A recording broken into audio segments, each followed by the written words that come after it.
The deed hit the table like a gunshot.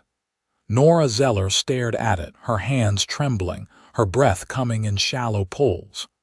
The paper was yellowed at the edges, stamped with the county seal of Harlan County, Texas, dated that very morning, September 14th, 1882. And there, in ink so fresh she could still smell it, was her name. Her full name, Nora Me Zeller. And beneath it, the words she had whispered to herself every night for 3 years like a prayer she never expected to be answered: 40 acres. The Callaway Creek parcel, property transferred in full.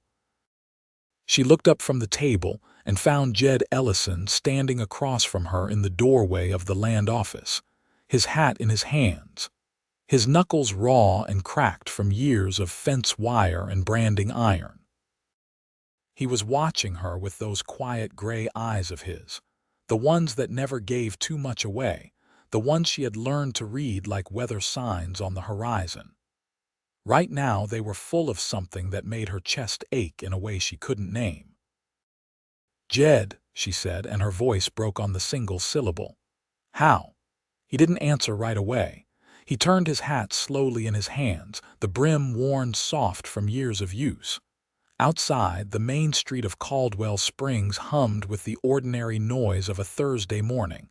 Wagon wheels. The blacksmith's hammer. A dog barking somewhere near the general store. All of it impossibly normal while her entire world was shifting beneath her feet.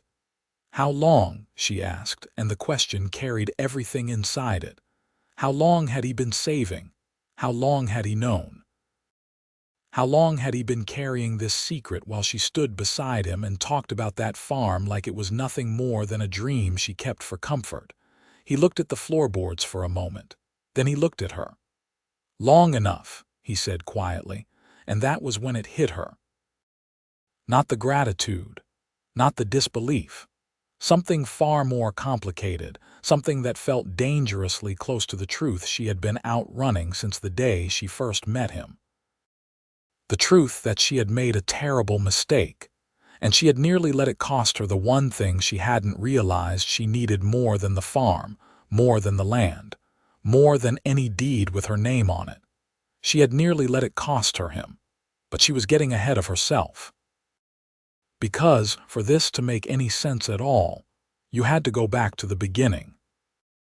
Back to the dust, and the drought and the summer of 1879, when a quiet cattleman rode into Caldwell Springs with nothing but a saddlebag and a reputation for keeping his word.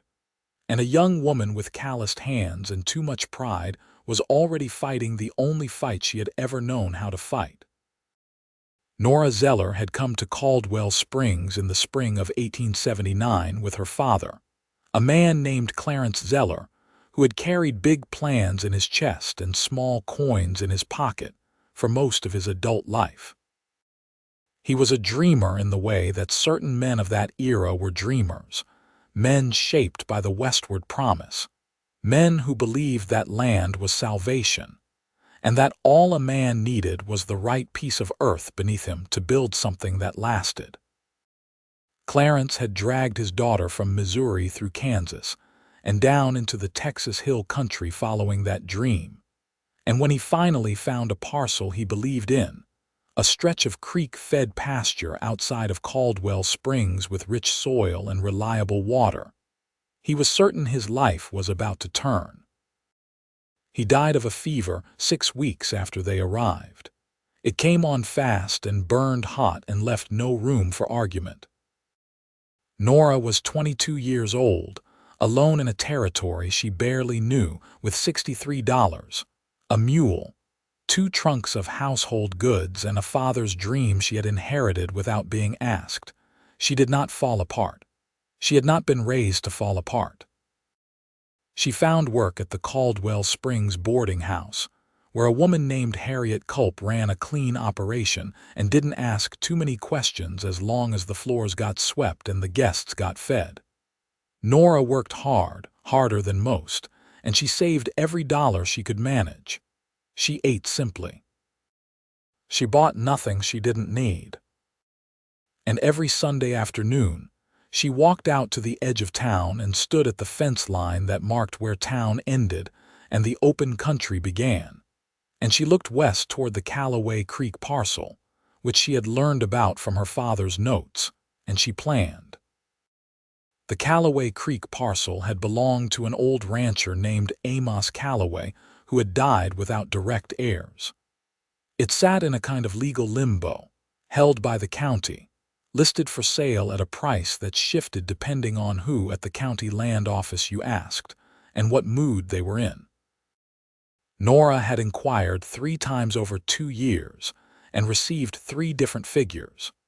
The most recent number was $140, which in 1879 was not a small sum for a woman working as a boarding house hand.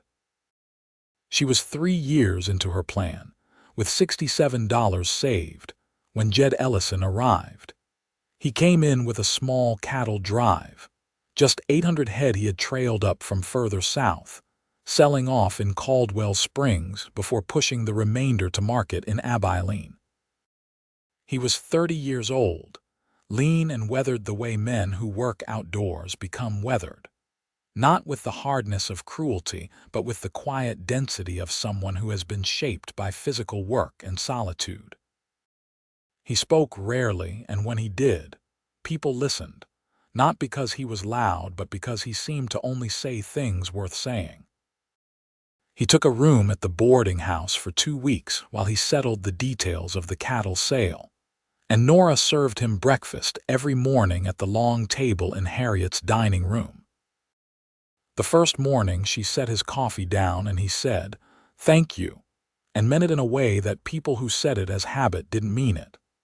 The second morning he said nothing but left the table exactly as clean as he'd found it, which she noticed. The third morning he looked up from his plate and said, "You're thinking about something that's troubling you." She had not expected that. She looked at him for a moment, this quiet man with his careful eyes, and said, "What makes you say that?" "You've refilled my coffee 3 times in the last 10 minutes, he said. "Each time you look out the east window, whatever is out that window has your attention more than your work." She was, in fact, looking at the land office across the street, where the county clerk had just posted a new sign she couldn't quite read from this distance. She told Jed this. He turned and looked at the sign and said very calmly, "It says land auction, this Saturday." She nearly dropped the coffee pot. She crossed the street that same morning after the breakfast dishes were done and read the notice herself. The Callaway Creek parcel, 40 acres, to be auctioned on Saturday the 12th of July, 1879. Starting bid, $80. She stood there in the morning heat and did the arithmetic and felt the number land in her chest like a stone. $67. 80 needed just to start bidding, and the auction 3 days away. She went back to her work. But the trouble sat with her all day, visible enough apparently that when Jed came downstairs for supper that evening, he paused before sitting and said, "The auction." "Yes," she said. "What's out there?" he said. "On that parcel." She wasn't sure why she told him. Maybe because he asked directly, or because he had steady eyes, or because she had been keeping the plan so tightly inside her for 3 years that some part of her needed to say it out loud to somebody. Whatever the reason, she sat down across from him after she'd served the other boarders, and she told him about the Callaway Creek land, about the creek that ran reliable all year, fed by limestone springs, about the soil her father had described in his notes, dark and rich and deep, about the stand of old live oaks along the western edge that would shade a house and a kitchen garden perfectly, about the fact that she had been looking at that piece of land for nearly 3 years and had watched it sit there unused while she saved every coin she could toward the price of it. He listened. He did not interrupt. When she finished, he was quiet for a moment, and then he said, "How much do you have?" She told him. $67. He nodded slowly, said nothing more, finished his supper and thanked her and went upstairs. She thought about it all night. The auction was in 3 days. She could not borrow from Harriet, who ran a tight house and had no cash to spare for lending. She could not ask the bank, because women alone were not given loans in Harlan County in 1879 unless they had collateral, which she did not. She could ask no one else she knew well enough to ask.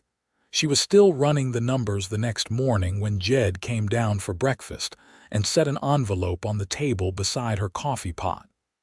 $13, he said. It's what I can manage right now without putting myself short of what I owe my hand, Denny. She stared at the envelope. I cannot take your money, she said. It's not a gift, he said quietly. It's a loan. When you're on your feet, you pay me back, no interest, no deadline. You don't know me, she said. I know enough, he said. She looked at him for a long moment.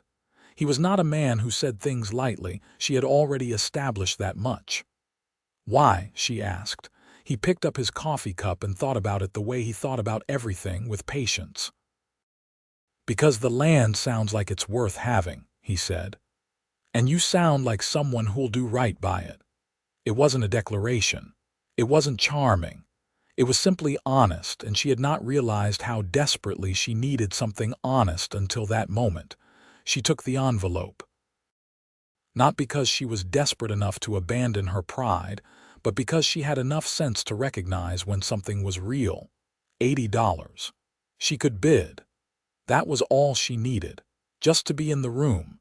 Saturday came in with dry heat that pressed down on the town like a hand.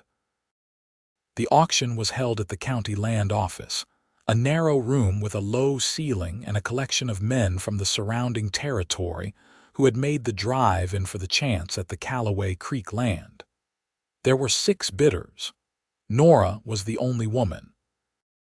The county clerk, a man named Gerald Potts, who wore the look of someone who disapproved of things on principle, glanced at her twice before the opening and then addressed the room as if she were not in it.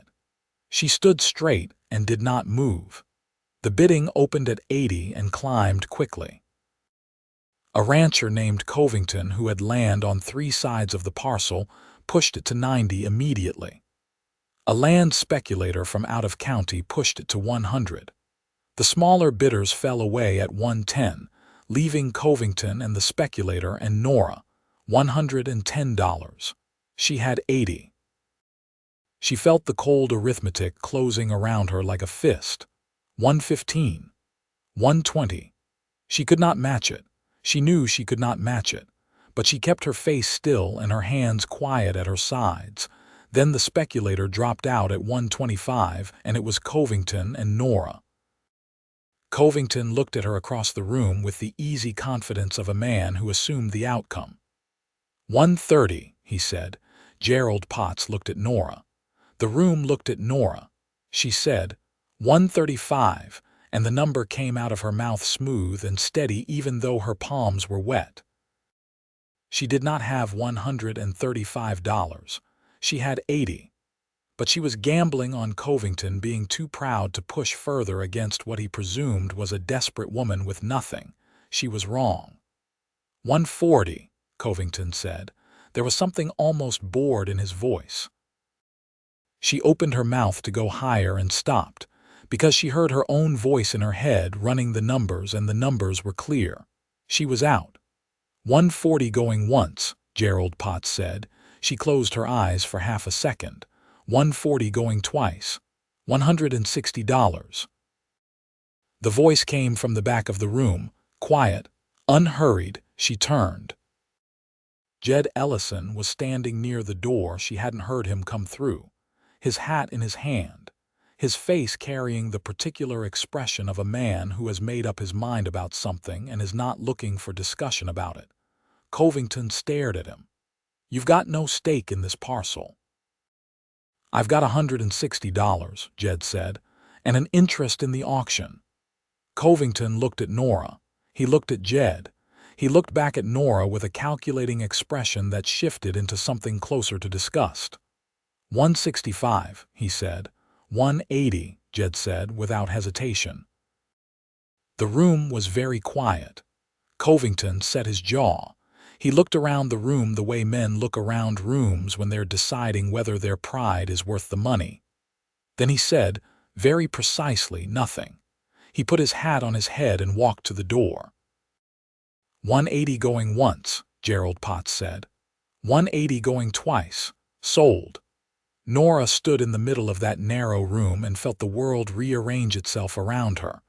Then she turned to Jed and said, I had $80. I know, he said. You spent 100 more than you needed to. Covington had deep pockets, he said simply. I didn't want to find out how deep. That was your cattle money, she said. He looked at her with those steady gray eyes. Yes, Jed, you can pay me back, he said, when you're on your feet. She had nothing to say to that. Nothing that was enough. She nodded once and pressed her lips together and turned back to the counter to handle the paperwork with Gerald Potts, who managed the transaction with the sour efficiency of a man who disapproved of the result. But the land was hers. Her name on the deed. Nora Mee Zeller. 40 acres on Callaway Creek. What she did not know, what she would not know for a very long time, was that Jed Ellison had just spent the entirety of the profits from his cattle drive. Every dollar he had made from 8 months of work on the range, trailing 800 head through summer heat and winter cold, and the particular grinding difficulty of the open drive, gone in a single afternoon in a narrow room in Caldwell Springs, Texas. He didn't tell her. He took his receipt and walked out into the July heat and went back to his room at the boarding house and sat on the edge of the narrow bed and looked at the $60 he had left, which was enough to pay Denny his wages and enough to get himself back south and figure out what came next. He was not a man given to regret. He had made a decision and it was done. But in the quiet of that room, he allowed himself one honest moment and acknowledged that he did not fully understand why he had done what he had done. He barely knew this woman. He had eaten breakfast at her table for 11 days and listened to her talk about a piece of land and felt something shift in him in the way that things shift when you encounter something real and true, and he had acted on it. He packed his bag the next morning, settled his bill with Harriet, went to find Nora. She was in the kitchen, already working, the way she was always already working. She looked up when he appeared in the doorway and something in her expression changed in a way she didn't fully hide. You're leaving, she said. Trail doesn't wait, he said. She dried her hands on her apron. She looked at him very directly. I owe you $100, she said. I want that to be a real debt between us, written down, with your address. I don't have a fixed address, he said. I work the range. I'll be in and out of Caldwell Springs when I bring drives through. Then when you come back, she said. When I come back, he agreed. There was a pause in which both of them were aware of something unsaid. She broke it by extending her hand, the way men did to seal agreements, and he shook it, and neither of them moved for a moment after the handshake ended. Take care of that creek land, he said. I will, she said. I'm going to build something there worth coming back to see. He nodded. He put on his hat. He walked out through Harriet Culp's back door into the morning light, and Nora stood at the kitchen window and watched him go and told herself that the tightness in her chest was simply the weight of what she owed him. That was what she told herself. Over the following 2 years, Nora turned the Callaway Creek parcel into something real. She did not do it fast. She did not do it easily. She negotiated with a neighboring farmer named Walt Prout to let her borrow his mule team in exchange for a portion of her first harvest, and together they broke the first 5 acres of ground in the fall of 1879. She planted winter wheat, which came in thin but came in. She sold enough of it to buy seed and a second-hand plow and the lumber to build a one-room shelter that was not quite a house, but was more than nothing. She kept her room at Harriet's through that first winter, paying as she could, and drove out to the parcel every morning before breakfast service and every evening after supper cleanup. She cleared brush. She dug a root cellar with a borrowed shovel. She mapped the creek line and figured out where a proper house should sit to stay above flood level. Harriet Culp watched all this with the measured admiration of a woman who had done hard things herself. "You are going to wear yourself down to nothing," she told Nora more than once. "I'll rest when it's done," Nora said. "What does done look like?" Harriet asked. Nora thought about it. "A proper house with a good kitchen, a kitchen garden with a fence to keep the deer out, 2 milk cows, maybe a small orchard along the south slope, and somebody to drink coffee with on the porch in the morning." Harriet looked at her with a knowing expression. "Is that last part anybody specific?" "No," Nora said, and meant it, or told herself she meant it. Jed came back to Caldwell Springs in the fall of 1880 with a larger drive, 1,000 head, moving north to Abilene. He stopped for a week, and Nora had his room ready at Harriet's before she even thought about why she'd mentioned his name to the other boarders in passing, just to see if anyone had news of him coming through. He looked the same, quieter if anything. He had a new horse, a big gray with a sensible head, and a new hand named Marcus, who was young and earnest and looked up to Jed the way young men look up to men they are trying to become. She showed him the parcel that Sunday afternoon, rode out with him on the back of Walt Prute's spare horse because she still didn't own one of her own, and showed him what she'd done. The 5 broken acres, the shelter that was becoming a cabin, the creek sparkling in the October light through the live oaks. He walked the perimeter slowly with his hands in his pockets and his eyes moving over everything with careful attention. He asked questions. How deep did the creek run in dry summer? What kind of soil was under that clay layer on the north slope? Had she had any trouble with Covington's riders crossing the fence line? That last question made her look at him sharply. "How did you know about that?" "Covington doesn't like losing," Jed said. "I figured he'd push on the fence line when he couldn't push at auction." "Twice," she said. "His riders crossed and moved my boundary stakes. I moved them back and told Covington directly that the next time I found his stakes I'd be filing with the county sheriff. He backed off." "He did," she said. "He doesn't like women who look him in the eye. It makes him nervous." Jed turned to look at her, and something moved across his face that was almost a smile. "Almost." "Good," he said. They sat under the live oaks as the afternoon cooled, and she told him about the wheat harvest and the deals she had made and the plans for the spring. He listened the way he always listened, completely, without fidgeting, asking the occasional precise question.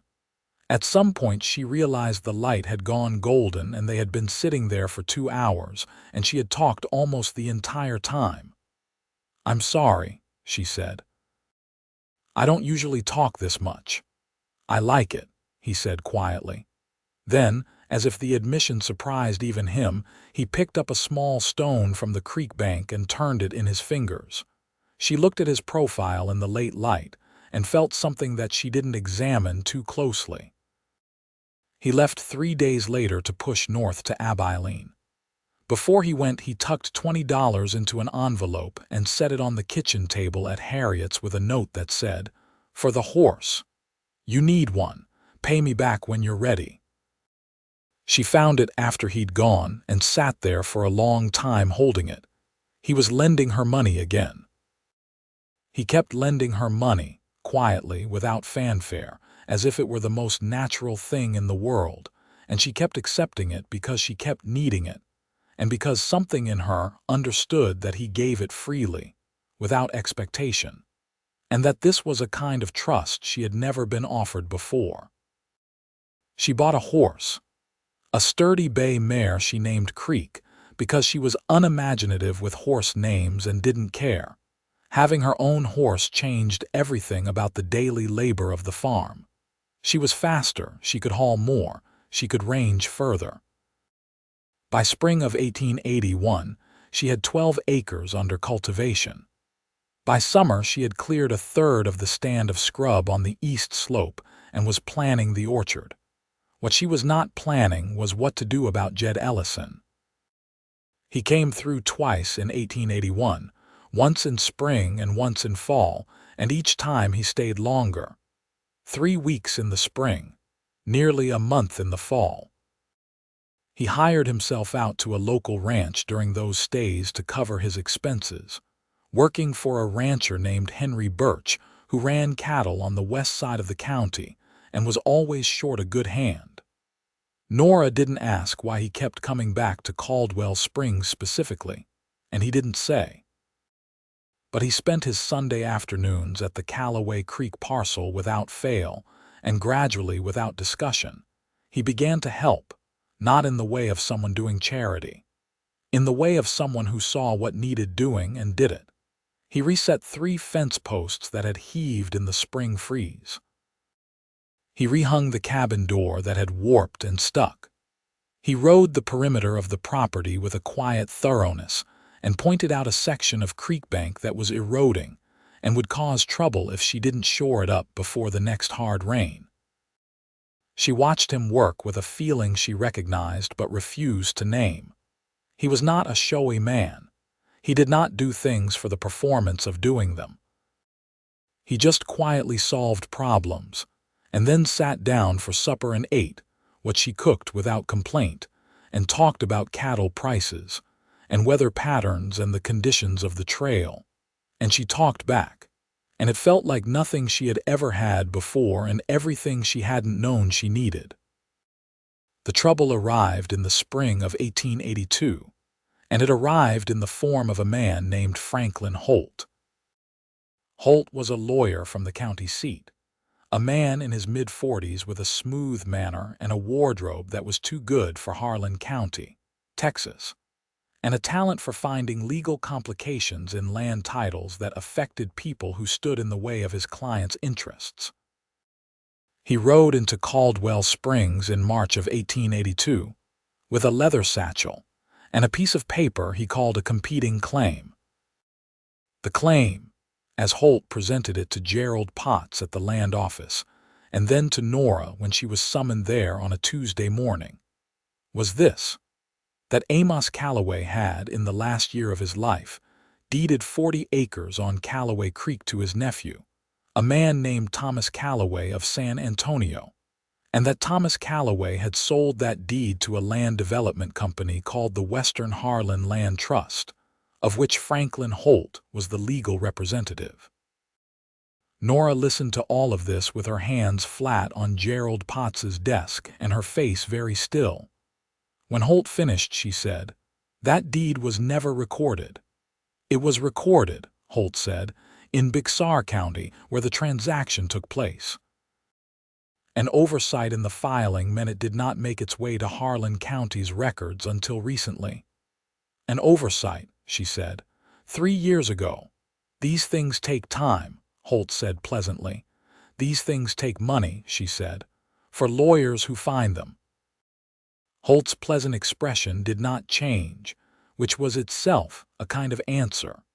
She left the land office and walked back toward the boarding house with the specific controlled composure of someone who intends to fall apart in private and absolutely nowhere else. She made it to the back garden before the shaking started in her hands, and she stood there among Harriet's bean rows, gripping the fence rail and breathing until it stopped. She had built 2.5 years into this land. She had a kitchen now, attached to the main cabin. She had 12 acres under cultivation. She had a root cellar full of canned goods and a spring house over the creek, and a start of 6 young peach trees along the south slope that had flowered for the first time this year. She was not going to lose it. She was simply not. Jed found out that same afternoon.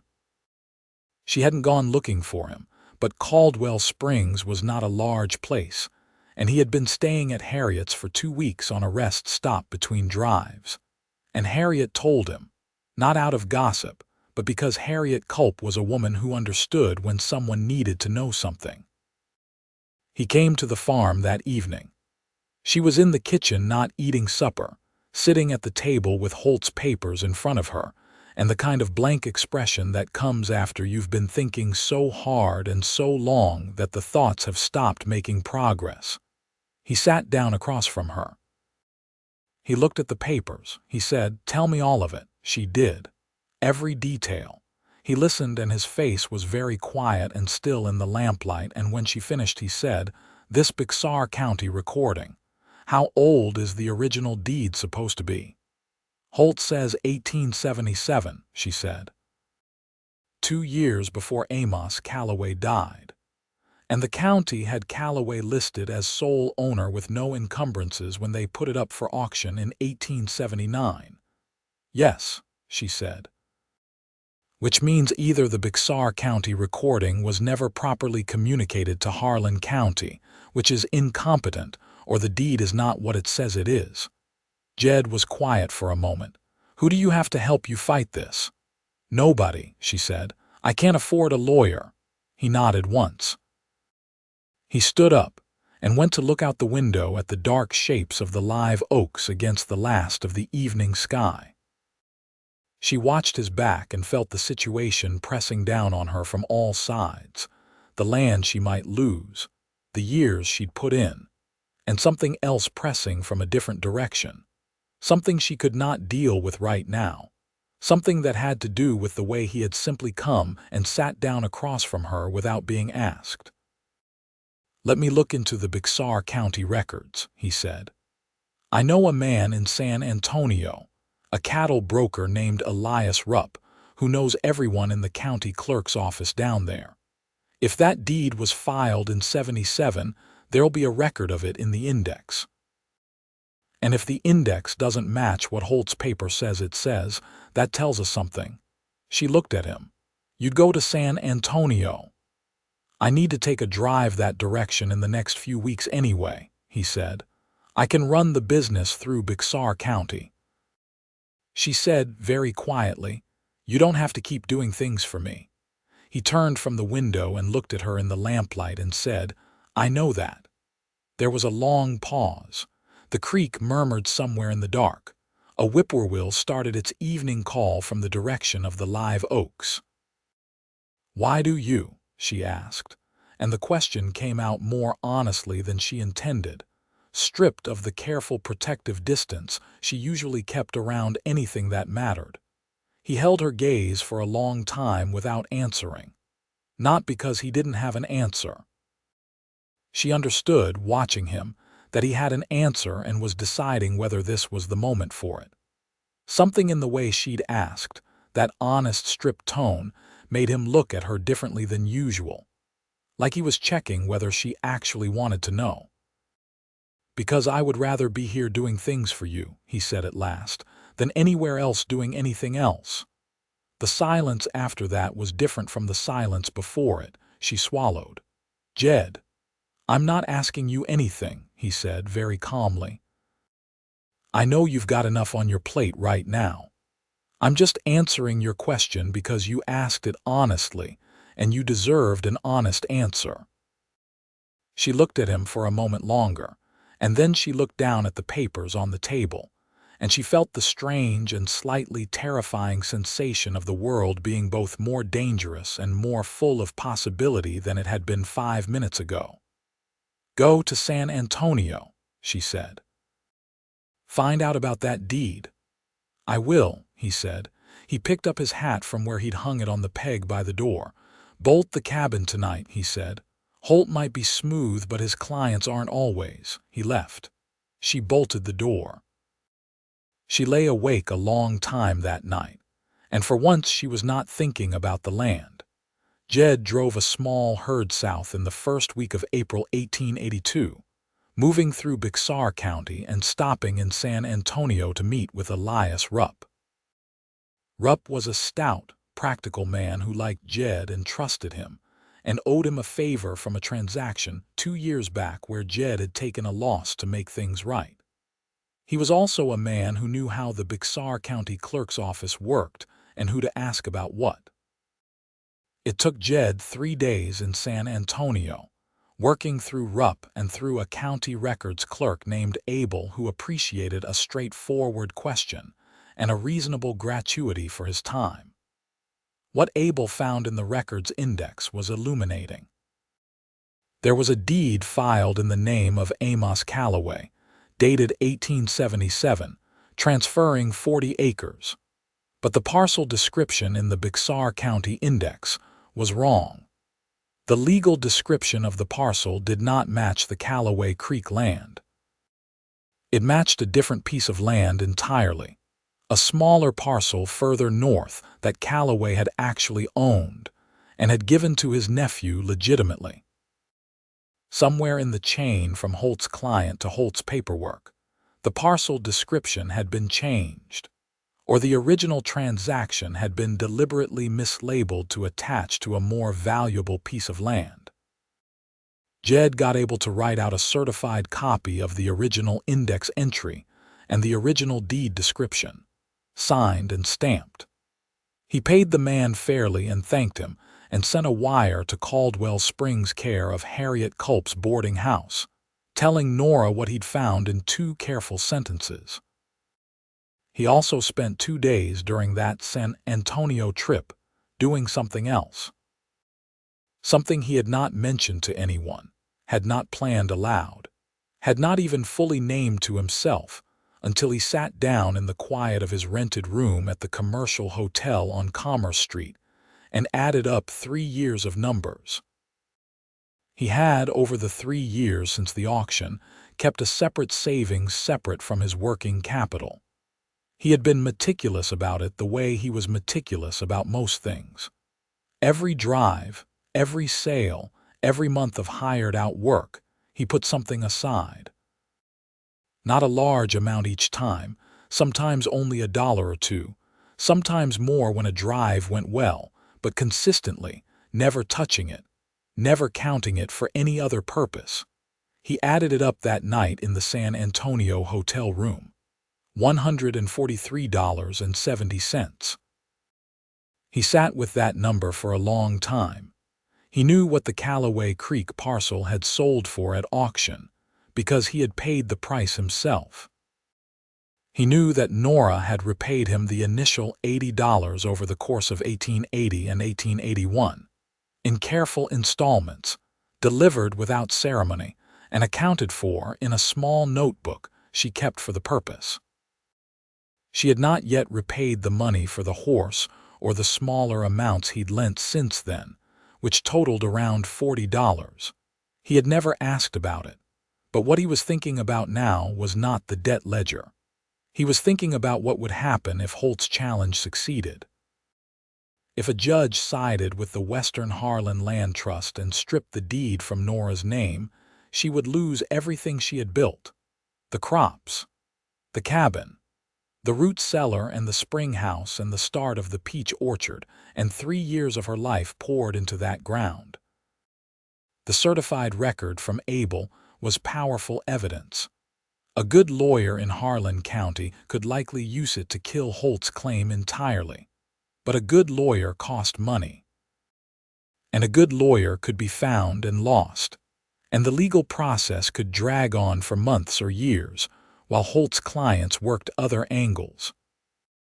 And at the end of it all, even with the best legal outcome, Nora would still be holding a deed that had been publicly challenged, which would make the property harder to sell or borrow against if she ever needed to.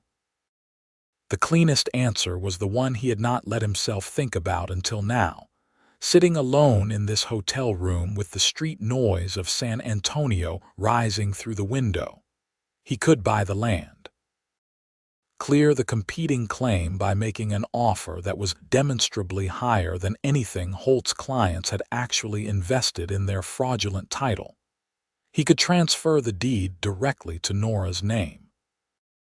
And the competing claim would dissolve because the underlying motivation, profit for the land trust, would be eliminated. $143.70. He counted it twice. He thought about what it would mean for his own position.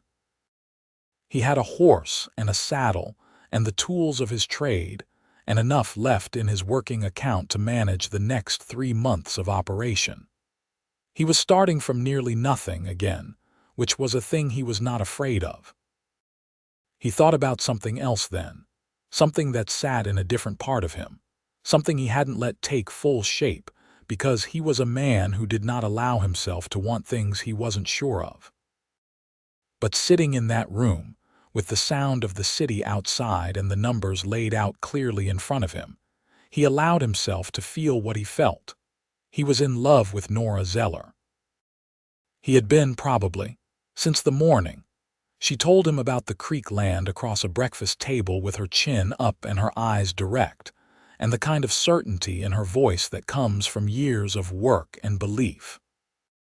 He had been fighting it carefully, and keeping it to himself, and offering what he could offer within the frame of what she would accept, which was practical help, because she was a woman who accepted practical things and was suspicious of anything that looked like sentiment.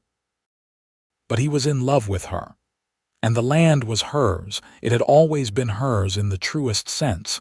She had built herself into every acre of it, and he was going to make sure she kept it. He rode back to Caldwell Springs in mid-April with the certified records in his saddlebag and a plan that was not quite finished but was close enough to act on. Nora met him at the boarding house door. She had received his wire. She was trying to look calm and managing it only partially.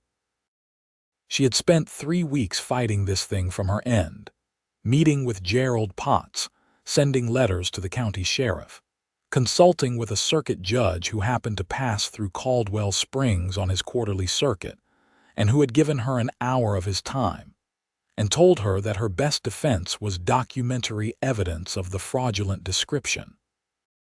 "You have it," Jed said, and set the certified copy on Harriet's kitchen table. She read it twice, 3 times. Then she pressed her hands flat on the paper and exhaled slowly and said, "This is it." "Take it to Judge Alderman," Jed said. "He'll be in Mason in 2 weeks for the spring circuit." "I know," she said. Harriet already found out the dates. She looked up at him. "This is going to end it." "It should," he said. "Holt's claim falls apart when the parcel description doesn't match. His clients have no legitimate ownership of your land." She looked at him for a long moment. Something was building in her expression that she wasn't suppressing quite as successfully as usual. "Jed," she said. "What?" She shook her head slightly. Not dismissal, something more like she was looking for the right words and not finding them. "Every time I turn around," she said. "Every single time something has been too big for me to handle alone, you have been there with exactly the right thing." He looked at her evenly. "That's not entirely true," he said. "You've handled most of this yourself." "That's not what I mean," she said. He waited. "I'm trying to tell you something," she said, "and I'm making a mess of it." He was quiet and patient and watched her face in the afternoon light coming through Harriet's kitchen window. "I think about you," she said. "When you're gone, between the times you come back. I think about you more than is probably reasonable for a woman who owes you a debt and calls you a friend." The quiet in the room was very specific. "I don't want you to think of it as a debt," he said at last. "I know you don't," she said. "But that's how I've been able to accept what you give without it scaring me. Calling it a debt makes it feel like something I can manage, something I can account for." She paused. "But what you do isn't something you account for. It doesn't have ledger lines." He stepped away from the wall he'd been leaning on. He set his hat on the table. He stood close enough to the table that she would have to turn toward him if she turned at all. "What would you call it?" he said quietly. "If not a debt." She turned. She looked up at him. "I would call it something that frightens me a little," she said, "because I don't want to be wrong about it, and I am very bad at being wrong about things that matter." "You're not wrong about it," he said. She was looking at his face with the direct, careful attention she gave to things she was deciding about.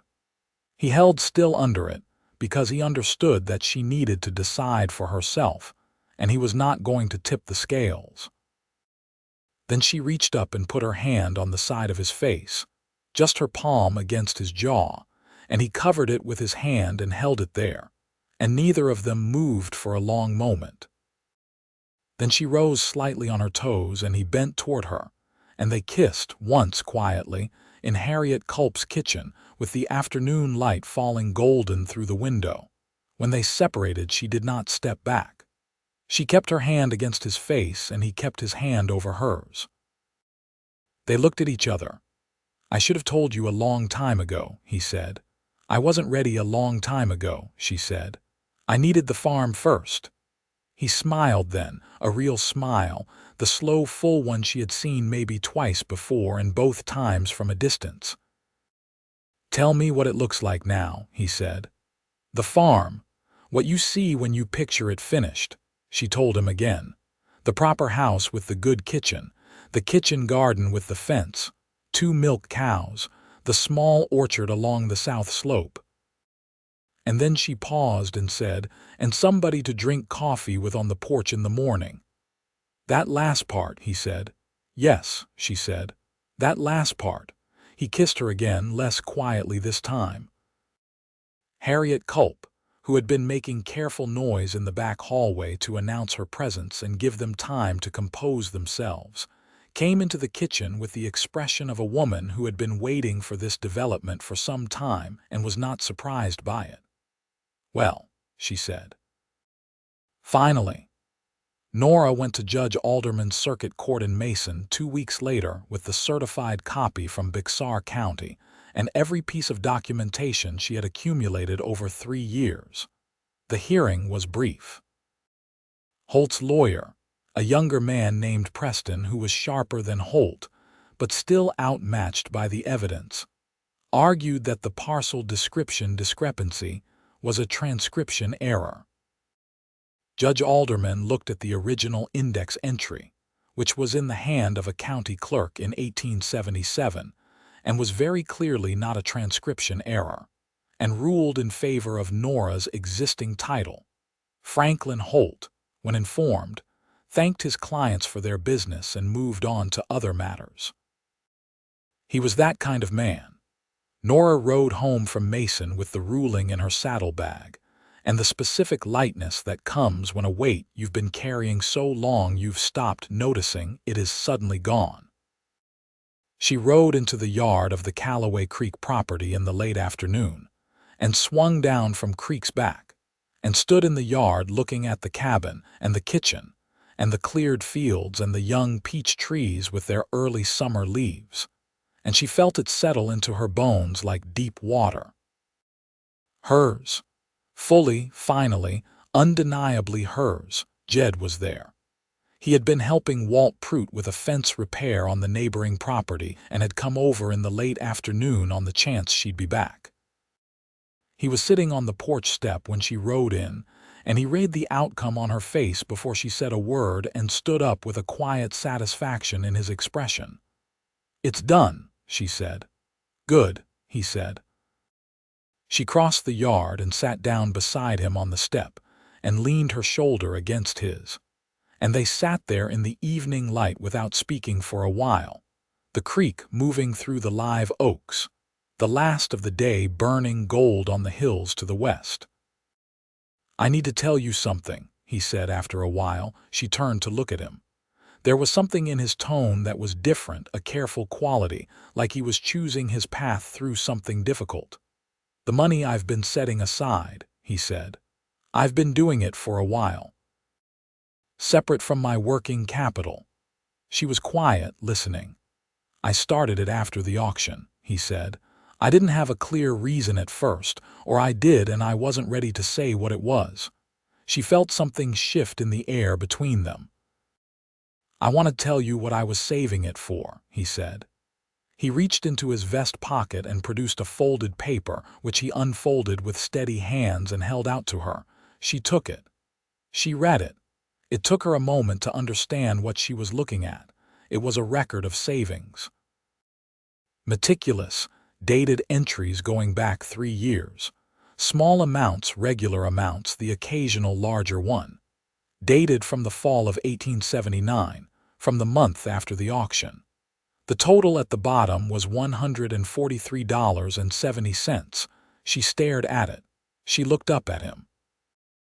"I was saving it," he said quietly, "to buy your land if it ever needed buying again, or to buy it for you if you never quite got there on your own, or to buy you more of it if you wanted more." He paused. "I knew it was your dream. I knew it mattered more than anything else. And I wanted to be sure that if anything happened, I could make it right." She looked at him for a very long time. "You've been saving for 3 years," she said. "Every drive, every month of hired work. Yes, for my farm." "Yes." She looked back at the paper. At the dated entries, the careful handwriting, 3 years of small coins and careful discipline, all kept separately, all kept quiet, all kept for a purpose he had never mentioned and never pressed her about because it wasn't about pressing. It was about making certain. "Jed," she said. Her voice was not quite steady. "You don't have to say anything," he said. "I have to say everything," she said. She folded the paper carefully and held it in both hands and looked at him with the full attention she gave to things she had decided about. "You are the most quietly extraordinary person I have ever known, and I love you. I should have said that plainly before now, and I'm saying it now." He looked at her. "I love you," he said. "I've loved you for a long time." She leaned forward and kissed him, and he brought his arm around her, and she settled against his side on the porch step of her farm, with the creek talking through the live oaks and the evening star coming out over the western hills. And she felt full in a way she hadn't known. She was empty. They were married in October of 1882, in the yard of the Callaway Creek property, because Nora Zeller would not be married anywhere else. Harriet Culp organized the food with the authority of someone who has been planning a celebration for years. Walt Prout, who by now was something between a neighbor and a friend, built a long table from fresh pine lumber and set it under the live oaks. A fiddle player from 2 farms over provided music. Judge Alderman, who had a soft spot for the outcome of Nora's land case, came down from his circuit to perform the ceremony. Jed wore a clean shirt and his good hat and looked, for a man who was not given to displays of emotion, exactly as happy as he was. Nora wore a dress that Harriet had helped her make, deep blue cotton with white collar and cuffs, and her dark hair loose rather than pinned, because she said she would be conventional about most things but not about her hair on her own wedding day. She carried a small bunch of wildflowers from the creek bank, goldenrod and ironweed, and the last of the summer asters. When Judge Alderman reached the part of the ceremony about what he intended to do with his life, Jed turned to Nora and said, quietly enough that only she could hear, "Everything that matters is right here." She pressed his hand and said, "Don't make me cry before this is done." He smiled that slow, real smile of his and said nothing more, which was perfect. They settled into the farm together that winter, the first winter as a partnership, and discovered that the things they had each figured out alone added up to something considerably more functional together. Jed had knowledge of cattle and range management that Nora had been learning piecemeal. Nora had knowledge of the specific land and its patterns that Jed absorbed with his characteristic thoroughness. They disagreed occasionally, clearly, and then figured out the right answer together, and there was never any drama about who was right because both of them cared more about what worked than about being right. Jed bought 2 good cattle dogs from a rancher in the next county, border collie crosses that were intelligent and eager, and followed him everywhere with the focused devotion of dogs who have found their person. Nora named them sensibly. She named the black and white one North, and the brown and white one South, because she had the same practical relationship with animal names as she'd had with her horse. The spring of 1883 came in wet, which was good for the crops and good for the creek and good for the pasture, where they had put 3 heifers to run. The peach trees bloomed spectacularly that year, the first real full bloom since planting, and Nora stood under them on a March morning in a light rain with her face tilted up at the pink flowers and felt something so large and specific that it took her a moment to identify it as happiness. She told Jed at breakfast that she thought she might be expecting. He was quiet in a different way than his usual quiet. He set down his coffee cup very carefully and looked at her across the table and said, "Are you certain?" "Not entirely," she said, "but certain enough." He looked at her for a long moment with something in his face that was too large and complicated to name. Then he said, "Are you well?" "I'm perfectly well," she said. "Don't look at me like I'm made of glass." "I'm not," he said. He stood up from the table and came around and crouched down beside her chair and took her hand and held it very carefully in both of his. And she looked at the top of his bowed head and felt a wave of love so particular and deep that it almost hurt. "Good," she said quietly. "That's settled then." He looked up. "I just want to be sure you're all right." "I am all right," she said. "I am more than all right. I am sitting in my kitchen on my farm with you and a cup of coffee, and the peach trees are blooming, and I am all right in a way I didn't know was possible 3 years ago."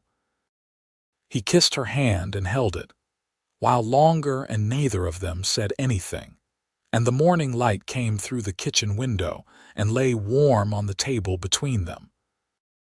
Their son was born in November of 1883, delivered by Harriet Culp, who had delivered babies before and arrived with her bag and her no-nonsense manner 3 days before the estimated date, and simply stayed.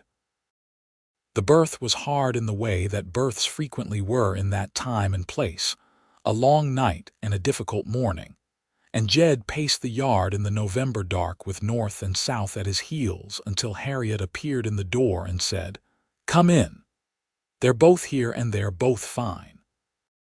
He had never moved toward a door faster in his life.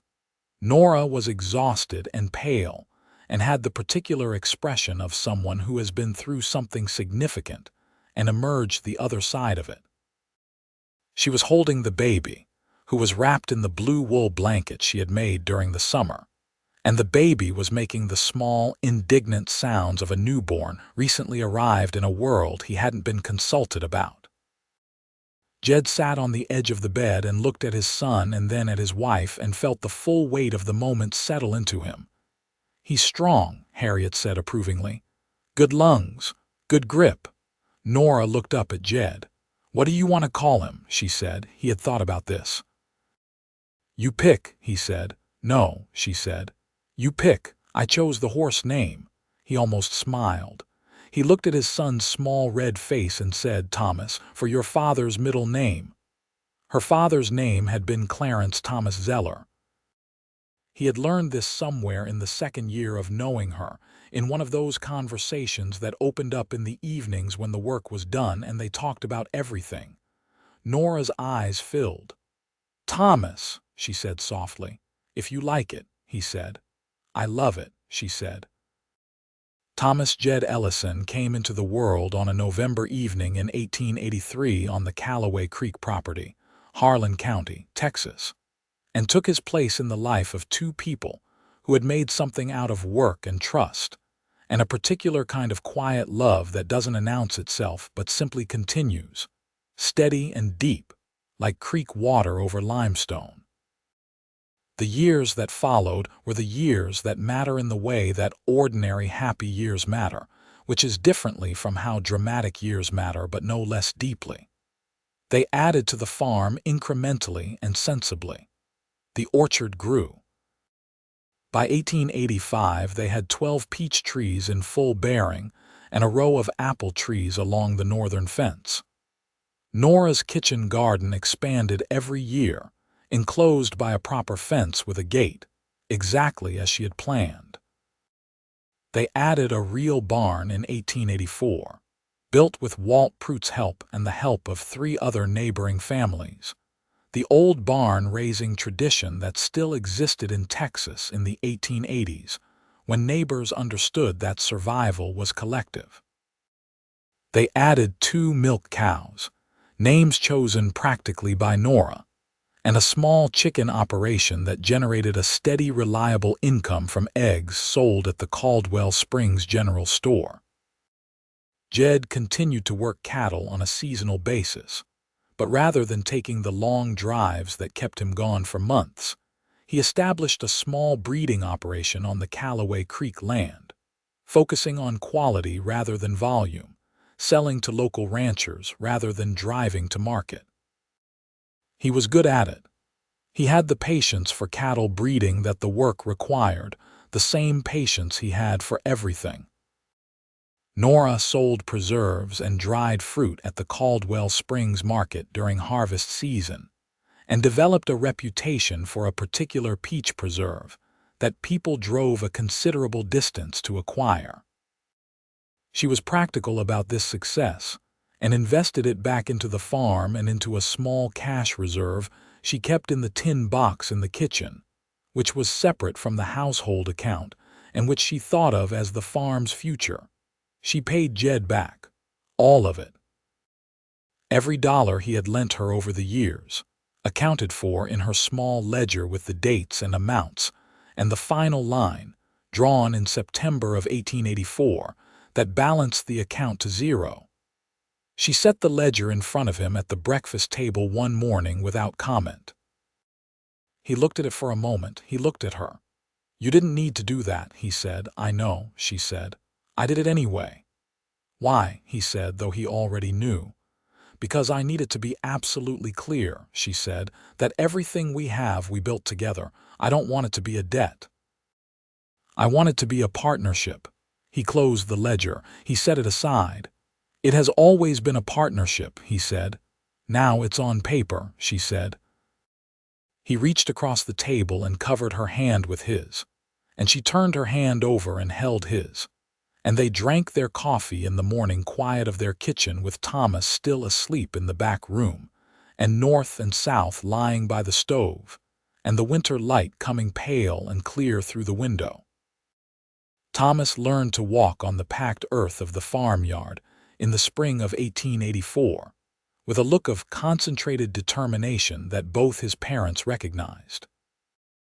He was a serious child, watchful and quiet like his father, but with his mother's directness, and her habit of asking questions that cut straight to the center of things. He followed Jed around the property from the time he could walk, and Jed carried him on his shoulders when the walking got long, and Thomas sat up there and looked at everything with his dark eyes, and absorbed it all with his usual seriousness. Nora watched them from the kitchen window sometimes, the man and the small boy walking the perimeter of their land in the evening light, and felt something she could only describe as abundance. She had come to Harlan County at 22 with $63 and a dead man's dream and the particular stubbornness of someone who had no alternative to going forward. She had not imagined this. She had imagined the farm, the creek land, the peach orchard, because she had been specific in her dreaming. But she had not imagined the man or the child, or the feeling of walking into her own kitchen and calling it her own in every sense of the word. In the spring of 1885, Harriet Culp sold the boarding house. She was 61 and her feet hurt, and she had, she said, enough in the bank to live simply for the rest of her life, and intended to do exactly that. She sold the business to a young couple named Fletcher, and moved into a small house at the edge of town, and spent her days gardening and visiting, and being an authority on most things in Caldwell Springs, which suited her perfectly. Before she sold it, she gave Nora the breakfast recipe book she had kept for 20 years. It was a worn leather-covered book filled with Harriet's precise handwriting, recipes and notes and small observations about baking at altitude and the particular properties of Texas flour. Nora received it with both hands and held it carefully. "You taught me more than cooking," she told Harriet.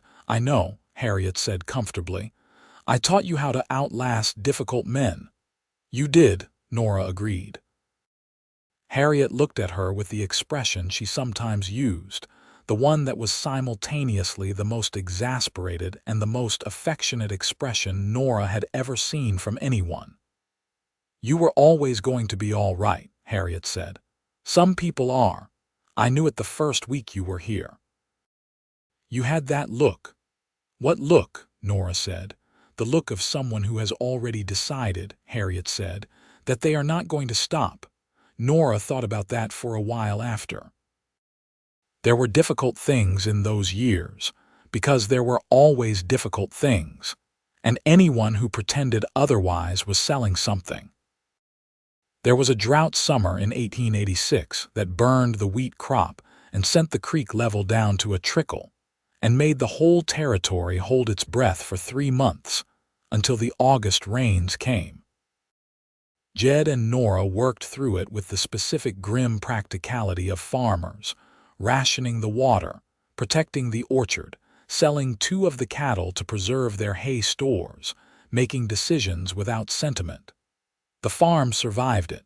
Some farms around them didn't. There was also the matter of Covington, who had never entirely given up his interest in the Callaway Creek land, not through malice so much as a belief that good property adjacent to his own was property he ought to have.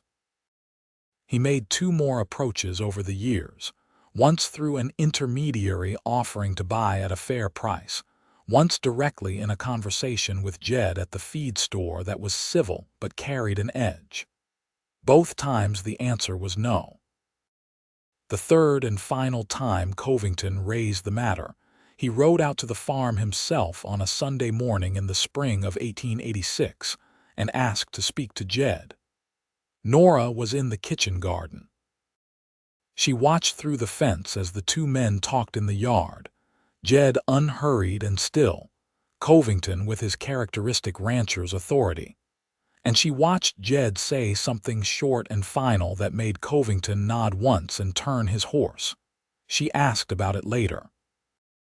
Jed said, I told him the land wasn't for sale, that it had never been for sale and wasn't going to be, and that if he had business at the fence line he should send one of his riders, because next time he came to the house on a Sunday it had better be a social call. And, she said. He said he understood, Jed said. He's a man who respects a clear line. Covington never came back to ask about the land. He did, in fact, ride over for a social call the following Christmas, which was awkward but peaceful. And Nora discovered that he was, in the ordinary context of not threatening her property, a not entirely disagreeable man who liked her peach preserves, and told her so with what appeared to be genuine appreciation. The world outside Caldwell Springs moved around them in the particular accelerating way that the 1880s moved in the American West. The railroad came through Harlan County in 1887, not through Caldwell Springs itself, but near enough to change the economics of cattle transport significantly. Jed adapted his operation accordingly, which meant he could get better prices for his breeding stock without the long drives.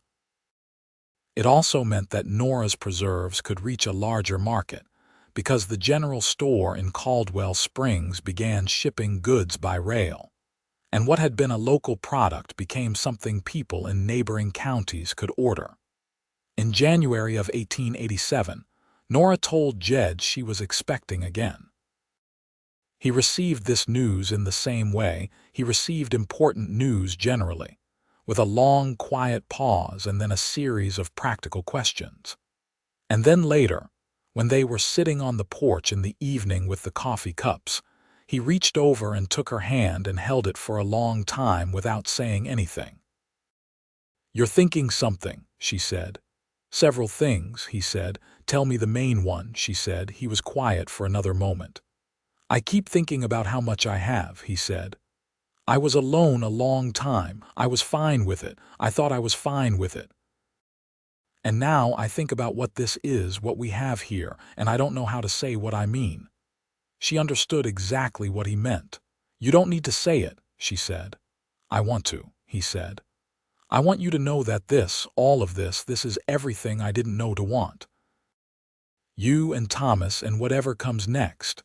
The farm, the coffee on the porch," he paused. "I would spend it all again, every coin I ever saved, 10 times over." She looked at him in the evening light. This man who had spent everything he had on her dream without being asked, and without announcement. Who had ridden to San Antonio to save her land and come home with evidence rather than fanfare. Who had walked the perimeter of their farm with their son on his shoulders for 3 years, and never once acted as though any of it was other than the life he would have chosen. She looked at him and felt the particular love that is not falling but building, that is not a moment but a practice, that does not peak and fade but deepens continuously like water finding its level. "I know," she said. "I know, Jed." Their daughter was born in September of 1887. She was, as Harriet said approvingly when she came over to help, a magnificent specimen with excellent lungs. Thomas, who was 3.5 and had strong feelings about the new arrangement, approached his sister's basket with the expression of someone reserving judgment. Then she grabbed his finger in her sleep, and he looked up at Jed with an expression of wonder, and Jed laughed quietly, which was a sound Nora had learned to love more than most sounds. They named her Clara. Clara May Ellison, for the month of flowers, even though she was born in September, because Nora had loved a teacher named May when she was young in Missouri and wanted to carry the name forward. Clara May Ellison was from the beginning a different creature than her brother. Where Thomas was quiet and watchful, Clara was loud and curious and determined to be wherever the action was. She walked early, ran before she walked steadily, and had an opinion about everything.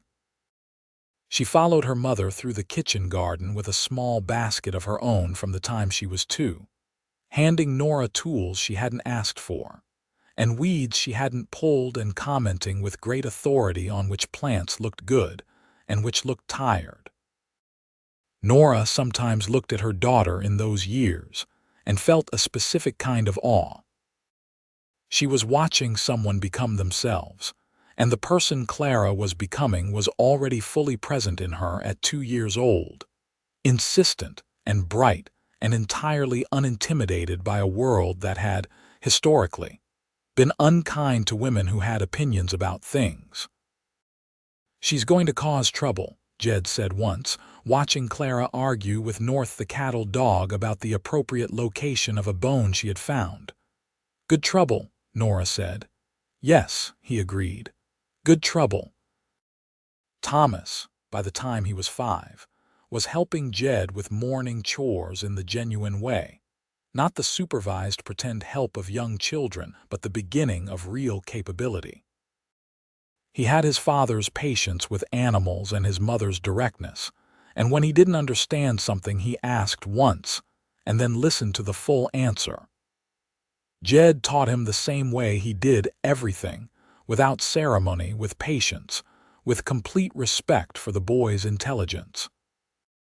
The farm kept growing. In 1888 they added a second field of winter wheat, and Nora negotiated a supply contract with the Caldwell Springs flour mill that gave them a guaranteed price for their grain, which was the kind of stability that changed everything.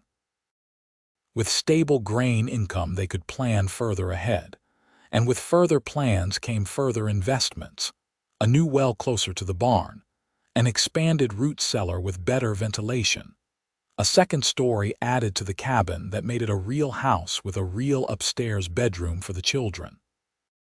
Jed built most of the addition himself over the course of that winter, working every cold morning while the fields lay fallow, measuring and cutting and fitting with the methodical precision he brought to physical work. Walt Prout came to help on weekends. Marcus, The young hand who had come through with Jed back in 1880 and had eventually settled in Harlan County and started a small cattle operation of his own, came to help when he could. Nora brought the workers coffee in the mornings and lunch at noon, and listened to the sounds of building fill her yard with satisfaction.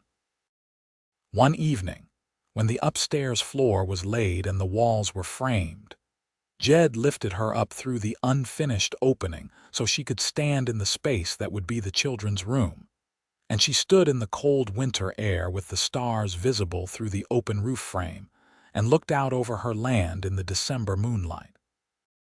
"It's good," she said. "It will be good," he said from below. "Right now it's just lumber." "No," she said. "It's already good."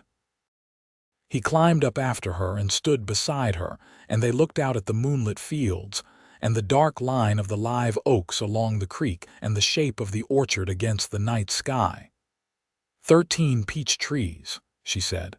14, he said. "I put another one in on the south end last spring." She turned and looked at him. "You did?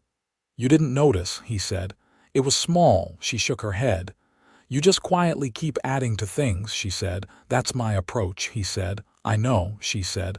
"I have noticed." He put his arm around her, and she leaned against his side, and they stood there on the unfinished floor of what would be their children's room, in the cold December air under the open stars, on a piece of land that had cost everything and given back more than everything. And it was good in the specific and irreplaceable way that things are good when they have been earned. By 1890, Caldwell Springs had grown enough to have a proper school. Before that, Nora had been teaching Thomas herself using the books she had: a Bible, a McGuffey reader that had followed her from Missouri, a copy of Harriet's Almanac, and a geography book she had ordered through the general store. She was a good teacher in the way that people who care deeply about knowing things are good teachers. Thomas could read well above his age level, could calculate in his head, and had a thorough working knowledge of Texas geography and plant biology from working the farm. When the school opened, he went with the particular confidence of a child who has been told by every action of the people around him that he is capable, and that his questions matter. His teacher, a young woman named Miss Preston who had come from back east to teach in the territory, told Nora at the end of the first month that Thomas was one of her more interesting students, which Nora received with the specific complicated pride of a mother who is pleased but not surprised. Clara was 3 when the school opened and spent the first year furious that Thomas got to go and she did not. She stood at the kitchen window in the mornings when he rode out with Jed and watched with an expression of injustice that was both heartbreaking and impressive. Nora taught her the alphabet that year, all of it, because Clara absorbed things with the ravenous efficiency of someone who intends to not be behind. The injustices of the broader world pressed on them too, in ways that they could not fully shelter their children from and did not try to. The territory around Caldwell Springs had its share of the violence and the ugliness that came with the era. The treatment of the Mexican families who worked in the county, the remnant tensions with the Comanche and Kiowa peoples whose land this had been, and whose history had been violently taken. Jed had grown up around cattle drives that had taken routes through what had been reservation land, and had seen enough of the human cost of what was called progress to have opinions about it that were not uncomplicated. He did not pretend otherwise when the subject came up, and when Thomas asked questions about the people they passed on drives or saw in town, Jed answered them honestly. There was a Mexican family named Reyes who farmed a small parcel east of town, and whose water rights were being challenged in 1889 by a speculator using some of the same tactics Franklin Holt had used on Nora 7 years earlier. Nora helped Elena Reyes document her land records with the same thoroughness she had developed from her own experience. She sat with Alina at the Ray's kitchen table 3 evenings that winter and helped her organize the papers and draft the letter to the county sheriff, and the challenge was eventually dropped.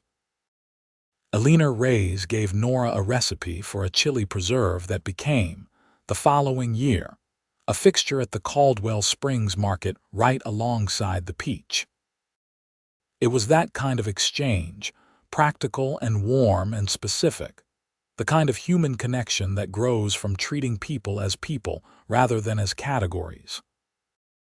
In the spring of 1891, Marcus, who had been their friend for a decade and who had established his cattle operation modestly but solidly north of town, came to Sunday supper with a woman named Pearl Whitfield, who had come to Harlan County from a family in Louisiana to visit her aunt and had been persuaded to stay by Marcus's persistence and what she described as the unexpectedly beautiful quality of Texas spring light. She was forthright and bright and funny, and she and Nora liked each other immediately with the specific ease of women who recognize something in each other on first meeting. Marcus and Pearl were married that summer. The wedding was held at the Callaway Creek property under the live oaks, in the same spot where Jed and Nora had been married 9 years earlier. Thomas, who was 7, served as Marcus's attendant with a seriousness that made Pearl laugh and squeeze his shoulder. Clara, who was 3, was included in the ceremony by general agreement as flower bearer, and performed this function with great authority and an opinion about where each petal should go. The year 1892 brought a good harvest and a small celebration. Nora's 12 acres of cultivated land had expanded to 20. The orchard had 18 trees, peach and apple both. The cattle operation had grown to 40 head, a modest but solid number that produced reliable income from the breeding sales. They had 2 horses now, Creek still going strong and a younger gelding for Jed, and a mule team of their own that they no longer needed to borrow from Walt Prout. Nora stood in the kitchen garden one October evening that year, pulling the last of the summer beans, with the autumn air cool and the light going gold, and Clara sitting on the garden wall eating a late-season peach, with the contentment of someone who has never questioned whether the world will provide her with peaches. Thomas was at the barn with Jed, working through evening chores with the quiet competence of a 9-year-old who has grown up understanding that work is what makes things happen.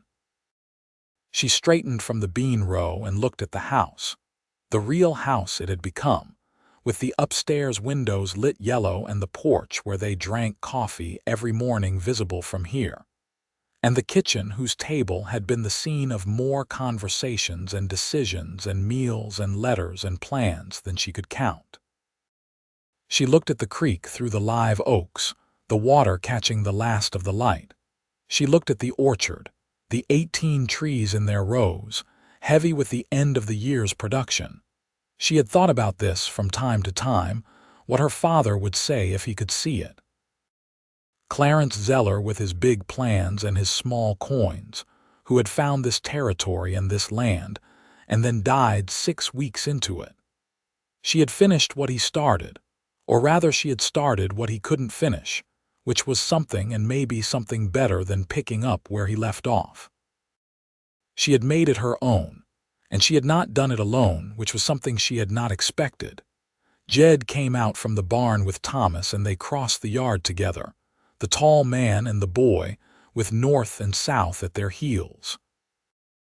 Thomas was talking, some story from school, and Jed was listening with his full attention the way he listened to everything. And they were walking toward her and the kitchen and the light in the window. And she felt the thing she felt sometimes, the thing that was too large for a single word, the thing that encompassed the land and the people and the years, and the particular fact that this was her life, really fully hers in every meaning of the word. Jed looked across the yard and saw her watching and held her gaze for a moment. He did not say anything. He did not need to. She had learned his language long ago. She picked up her basket of beans and went in to start supper. That evening after the children were in bed, she and Jed sat on the porch in the October dark with their coffee, the way they sat every evening when the season allowed it. The stars were clear, and the creek murmured, and somewhere in the orchard a nighthawk called. "I want to add another field," she said. "On the north slope, I've been looking at it. The soil is good up there if we clear the scrub." "That's about 3 acres of clearing," he said. "4," she said, "but I think we can do it over the winter."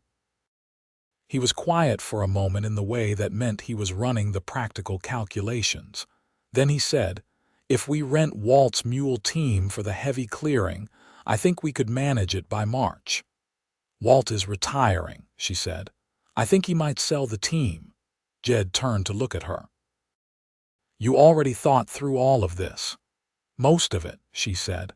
"What did you want from this conversation?" he said, but there was no edge in it, just the slight warmth of someone who knows they are being managed by an expert. "To know you agreed," she said. "I agree," he said. She leaned back in her chair and looked at the stars. 23 acres under cultivation by spring," she said. "And we should talk to Marcus about running a few of his breeding stock on the north pasture for a shared fee. He's expanding. He needs more grazing." "Already been thinking about it," Jed said. She looked at him. "You could have brought it up." "I was waiting for you to get there on your own," he said. "You always do." She shook her head, but she was smiling. "You are an exasperating man," she said. "You are an exceptional woman," he said, which he said rarely and meant completely. She looked at him across the small, dark space of the porch with the coffee cup warm in her hands, and the creek talking through the live oaks, and the weight of everything they'd built together settled into the air around them like good soil, deep and permanent, and full of everything that grows. "I know you don't like ceremony," she said. "No," he agreed. "So I'm just going to say it plainly," she said. "The farm, the children, the whole of it. You are the reason it is what it is.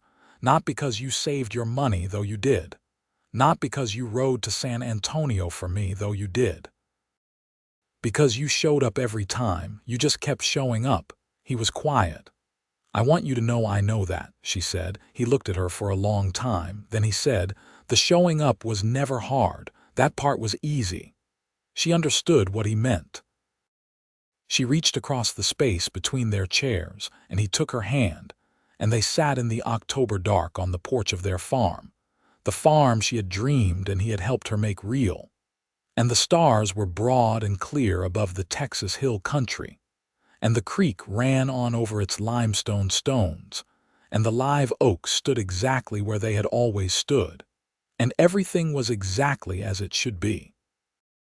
In the years after that, the farm continued to grow and change in the way that living things grow and change, by increments and surprises, and the steady accumulation of good seasons and hard seasons and everything in between. They bought Walt Pruitt's mule team when he retired in 1893. They cleared the north slope and planted it in spring wheat, and it came in better than either of them had projected. Marcus and Pearl had a son in 1894, a red-headed boy named James who became Thomas's closest friend. Clara started school in 1892 and confirmed her teacher's early assessment that she was, in the best possible sense, a handful. Thomas at 12 was tall like his father and had his father's way of being still. But he had his mother's way of seeing the essential problem in any situation and cutting directly toward it. And these two qualities together made him unusually effective at most things he attempted. He worked the farm with genuine skill now, not a child helping but a real partner in the operation. And Jed taught him cattle breeding the way he taught everything, with patience and completeness. And Thomas received the teaching with his characteristic serious absorption. Nora's preserves had, by 1893, grown into a small but genuine business. She had a contract with a general merchandise supplier in the county seat who distributed to 4 towns, and she employed, part-time during harvest and production seasons, 2 women from town. One of them, Elena, Ray's eldest daughter, Catalina, who had a talent for the work, and who Nora was deliberately teaching everything she knew. She paid them fairly. She kept her accounts clearly. She ran the enterprise with the same direct honesty she ran everything. One afternoon in the fall of 1894, Jed came in from the barn and set something on the kitchen table while Nora was making notes in her business ledger. She looked at it and then up at him. It was a small tin box dented at one corner, the kind of tin used for saving money, familiar to her. "I started a new one," he said. She looked at the tin and then back at him. "For what?" she said. He sat down across from her. "Thomas will need seed money when he's ready to start his own operation," he said. "And Clara will need whatever she needs, which I can't fully predict but intend to be ready for." He paused. "I figured I'd start now, before it's needed, the way I like to do things." Nora looked at the tin. Looked at him. "You quiet, steady, impossible man," she said. He raised his eyebrows slightly, which was his version of a smile when he wasn't quite smiling. She reached across the table and opened the ledger to a clean page and picked up her pen. "Tell me the starting amount," she said. "We'll keep it together." $6, he said. She wrote it down. That was how they did things, together, clearly, on paper because she believed in accountability, and in practice because he believed in showing up.